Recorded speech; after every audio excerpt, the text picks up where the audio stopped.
मेरे प्यारे बच्चों, आप सबको नमस्कार। आज एक घटना घटी। सुशांत सिंह राजपूत, एक फिल्मी एक्टर है, उसके बारे में सुना और पता चला कि शायद वो डिप्रेशन में उन्होंने फांसी लगा ली। दोस्तों, लाइफ में ना, आप बिजनेस कर रहे हैं तब भी ऐसी स्टेज आपके सामने रोज आएंगी।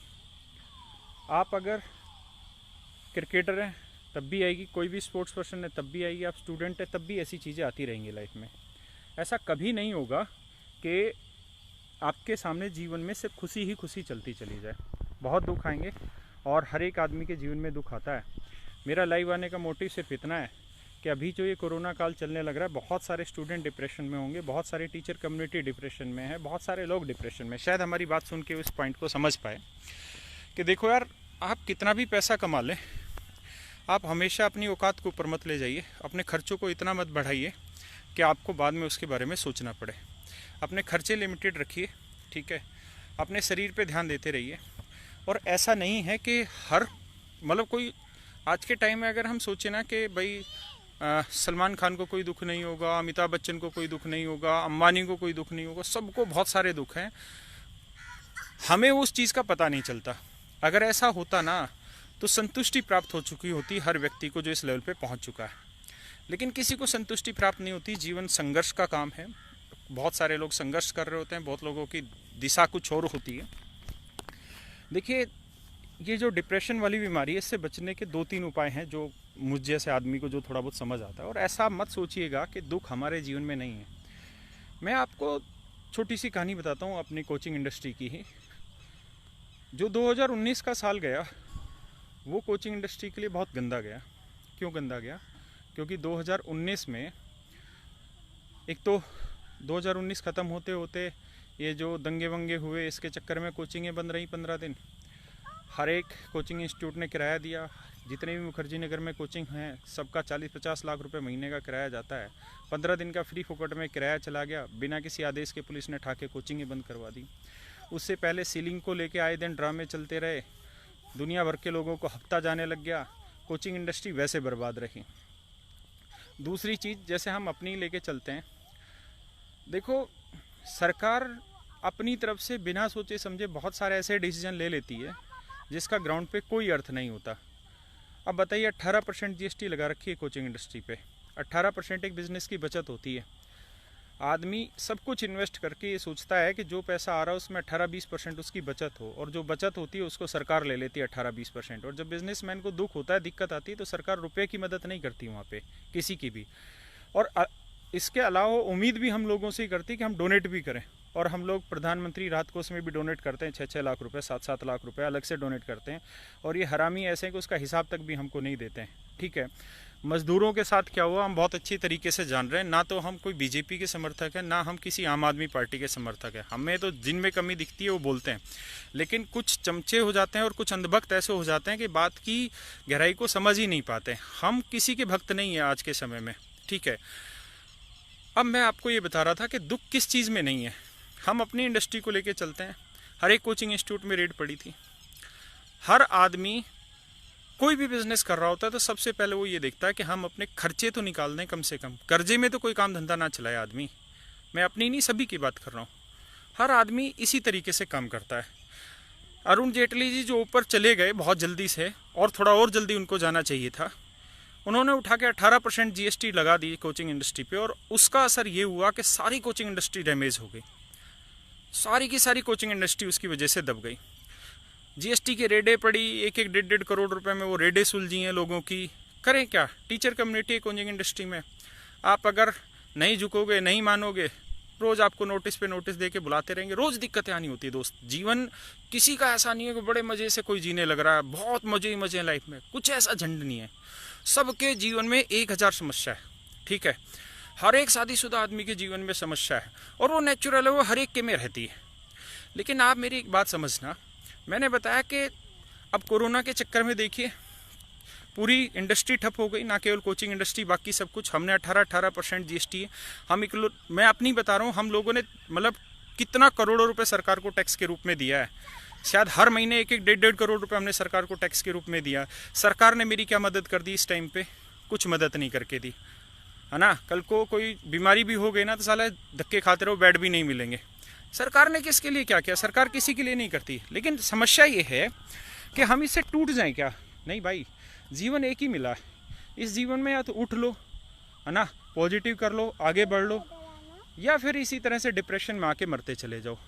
मेरी एक बात समझना कि जीवन मरने का नाम नहीं है। और दूसरी चीज़ ये, हमारे ग्रंथों में लिखा हुआ है कि जीवन जो है, मनुष्य रूप जो है, वो दो ही व्यक्तियों का अधिकार है, या तो हमारी माँ का अधिकार है हमारे को मारने का, और या भगवान का, क्योंकि दोनों ने ही हमें पैदा किया है। इसके अलावा अगर हम खुद मरते हैं ना, तो आप ये सोच लेना कि वो कष्ट आपको इसी जीवन में फिर से झेलना पड़ेगा। भगवान फिर से आपको मानव रूपी देगा और जाके कहेगा कि कष्ट झेल क्या। हारना नहीं है कभी भी जीवन से। पता नहीं कितने करोड़ों रुपए का लॉस हो रहा है लोगों का, और ये मत सोचना करोड़ों का लॉस हो रहा है तो लोग करोड़ों कमा रहे हैं। बहुत बच्चों की, बहुत सारे लोगों की मेंटेलिटी बन चुकी है कि टीचर हो, कोचिंग इंडस्ट्री, इन्होंने बहुत कमा लिया, जबकि सच्चाई ऐसा बिल्कुल भी नहीं है। ठीक है, दूसरे की थाली में हर किसी को घी फालतू दिखता है, दूसरे की थाली में हर कोई देखता है कि घी फालतू है, हर कोई किसी को लगता है। लेकिन जब उस थाली में घुसोगे ना, तब पता चलेगा आपको कि कोई चटनी रोटी से भी खाना खा रहा होता है। लेकिन चलिए, वो हर एक की मेंटेलिटी अलग अलग है। मेरा आपको कहना ये है कि ऐसी स्टेज हर किसी के मन में आती है। आप ये मत सोचिए कि मेरा जीवन बहुत सुखद है, या और किसी का जीवन बहुत सुखद है, या अंबानी का जीवन बहुत सुखद है, या ये जो सुशांत सिंह राजपूत जो लड़का अभी एक्सपायर हुआ, जिसने फांसी खा ली, इसका जीवन बहुत सुखद है। नहीं, सब अपनी लाइफ में स्ट्रगल कर रहे थे, सब पैसा कमाते चले गए और इतना ऊपर उठते चले गए कि शायद इन्होंने अपने बेसिक को छोड़ दिया होगा।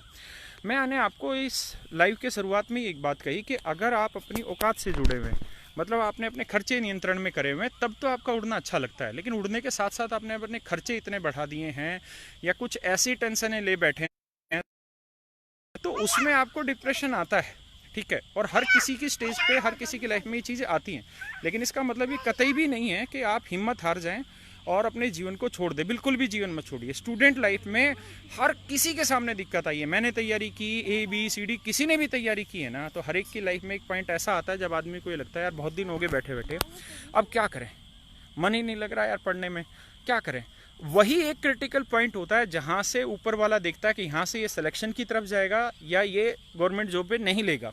हर एक किसी में, जब आप किसी नौकरी में लग जाएंगे, मान लीजिए आप एक सब इंस्पेक्टर लग गए किसी भी फोर्स में, आप 5 साल 10 साल नौकरी करते चले जा रहे हैं, तो आपके सामने वहाँ पे भी एक ऐसा पॉइंट आएगा।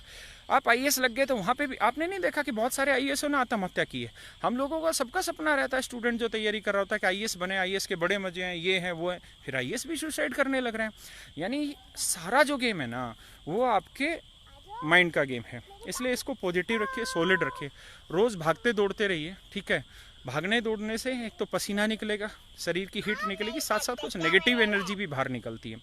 दूसरा, चीज़ों पे थोड़ा सा संयमित रहिए, कंट्रोल में रहिए। तीसरी चीज़ जो मैं आपको कहना चाह रहा था कि अपने आप से कभी हारिए मत जीवन में, क्योंकि कुछ नहीं पता कि जिस कदम पे आपने सुसाइड किया है उससे 1 घंटे बाद कोई भगवान ऐसा स्टेप आपके लिए लाने वाला था, या ऐसा कोई क्षण लाने वाला था जिससे आपकी सारी समस्याएं खत्म हो जाती। लेकिन आपने वो क्षण लाने से पहले ही अपने आप को हैंग आउट कर लिया, मतलब फांसी चढ़ा लिया। तो मेरे भाई, जीवन में हर किसी को दुख है, जीवन में हर किसी को दुख है। इस दुनिया में कोई ऐसा नहीं है जो सुखी है। बाबा रामदेव भी सुखी ना भाई, उसको भी सुबह से शाम तक अपने प्रोडक्ट के प्रचार में लगना है, उसको भी अपना स्वदेशी अभियान दौड़ाना है, चाहे उनकी भावनाएं अच्छी हो या बुरी हो, हम किसी के बारे में नहीं जानते हैं। मोदी जी भी शांति से नहीं बैठे जबकि वो तो कुंवारे हैं। अमित शाह भी शांति से नहीं बैठा जो कि कुंवारा, जिस पास आज के समय में सब कुछ है, यानी इतना कंट्रोल है। तो हर आदमी किसी ना किसी दुख में जुड़ा हुआ है, हर आदमी आगे बढ़ता चला जा रहा है अपनी चीज़ों को लेके, और इसी का नाम जिंदगी है। संघर्ष करते चले जाइए, डरिए मत। अपनी पढ़ाई अगर आप करते जा रहे हैं तो पढ़ते रहिए जितना आप पढ़ पाएँ। आप कभी जीवन में ये मत सोचिएगा कि ये मौका आ गया और मुझे सुसाइड कर लेना चाहिए ना, कभी सुसाइड मत कर लेना यार। आप सुसाइड करो ना, अगर मन में ही है सुसाइड करने की तो अपनी माँ के पास जाओ और उसको बोलो कि ये रस्सी ले और मेरे गले में टांग दे, क्योंकि जीवन पे अधिकार तेरा है। एक लड़की का नहीं है जिसकी वजह से कोई आत्महत्या कर ले, एक लड़की का नहीं है जिसकी वजह से कोई फांसी खा ले, या एक उस लड़की का या लड़के का नहीं है जिसकी वजह से कोई अपनी नसें काट लेना, है ना। ये 2 4 5 महीने के प्यार व्यार के चक्करों में ज़्यादा अंग्रेज मत बना करो, अपने बेसिक्स पे जुड़े रहा करो। और भाई, जीवन में ये काम कभी भी मत सोचना, कितनी भी मुसीबतें आएँ। इस कोरोना काल में मैं आपको एग्जैक्टली बता रहा हूँ कि कितने लाखों टीचर ऐसे हैं जो बेरोज़गार हो जाएंगे, और आगे भी बेरोज़गार रहेंगे, आने वाले 4-5 साल तक बेरोज़गार रहेंगे। कितने ऐसे टीचर हैं जिनको मैं जानता हूँ जो महीने के 2-2, 3-3 लाख रुपए कमाते थे और अब उनकी हालत ऐसी हो जाएगी कि वो 5,000 नहीं कमा पाएंगे। अब आपको पता है उनमें से ज़िंदा कौन रहेगा, उनमें आगे कौन बढ़ेगा, जो अपने आप को मोड़ लेगा। मैं आज एक फेसबुक पे स्टोरी देख रहा था, एक IIT का कोई इंजीनियर था, मुझे उसकी पोस्ट नहीं पता, उसके बारे में मैं पढ़ रहा था। एक BBA करे हुए लड़के के बारे में पढ़ रहा था और ये एक्चुअल स्टोरी है। वो आराम से 50-60 हज़ार रुपये सैलरी पे काम करने लग रहे थे, बहुत बढ़िया से काम करने लग रहे थे। नौकरी छूट गई।